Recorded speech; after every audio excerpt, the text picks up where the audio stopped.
Here we're going to tie the traditional Adams dry fly. First thing we're going to do is just get our thread started here. I'm going to take it almost to the halfway point of the hook. Now we're ready to tie in our tail, and for that I'm going to use a dark barred ginger feather, and I'm just going to stroke all the fibers back.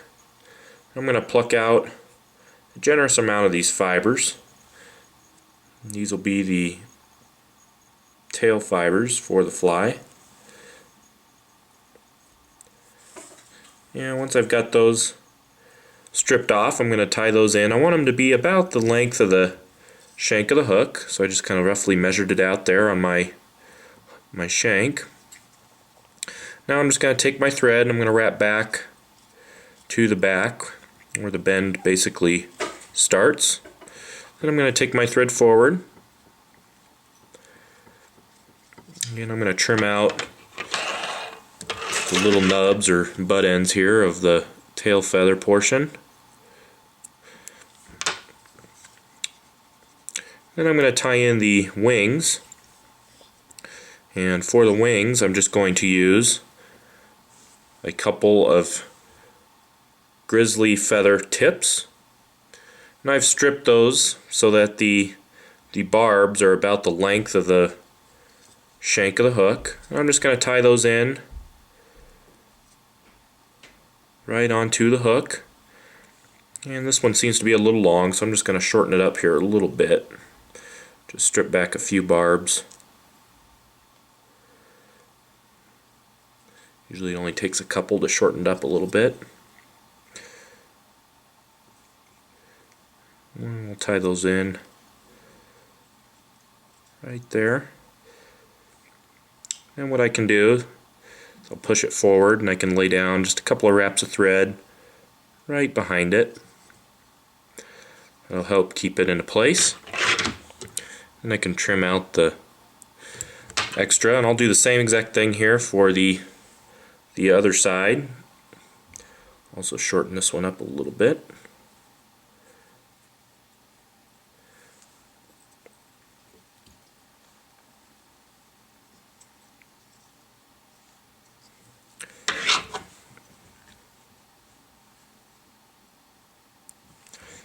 I'll just push those forward. Lay a few wraps in right behind it.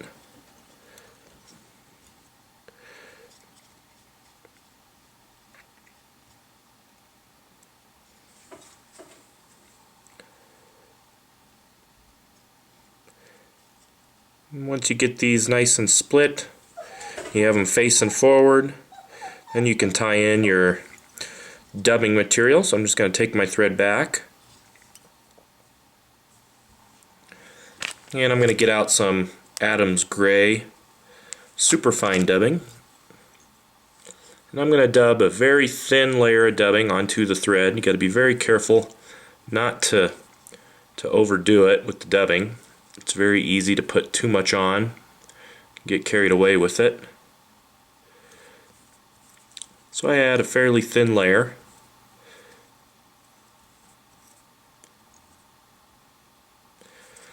Once I've got that started, I can basically start wrapping it onto the body, taper it forward as I wrap forward.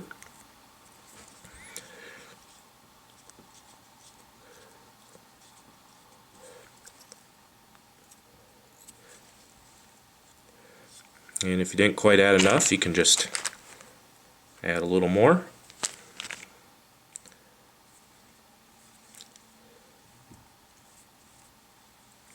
It's always better to take it off if you add too much.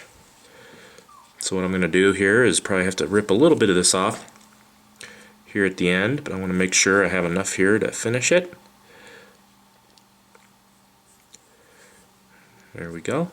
And you can see I'm going to leave a little bit of space behind the wings.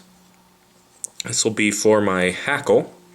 For my hackle, I'm going to use another dark barred ginger feather. I like this color. It's basically a grizzly and brown kind of mixed together. I'm going to tie this feather in right in front of my dubbing, right behind those wings. And trim out the stem.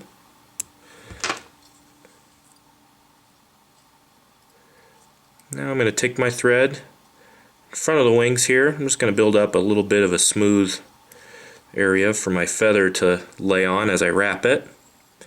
Now I'm going to take that barred ginger feather and I'm just going to wrap it around my hook, trying not to trap any of the fibers. Once I get to those wings, I'm just going to pull them back and I'm going to lay a wrap right in front of the wings and continue forward. And then once I get to the eye, I can capture that feather, lay down a couple of wraps. Now I can get in here and trim out this feather. Got to get very close with my scissors to trim it out of there. Usually I have a couple of little barbs that I've trapped. There's a little trick to get those. I'll just take my hackle pliers, I'll clip into those, and I can just pull those out. A little bit easier than getting in there with my scissor. This usually breaks them off nice and clean. And of course, a couple of them are being stubborn. There we go. One more. Nope, can't quite get the last one.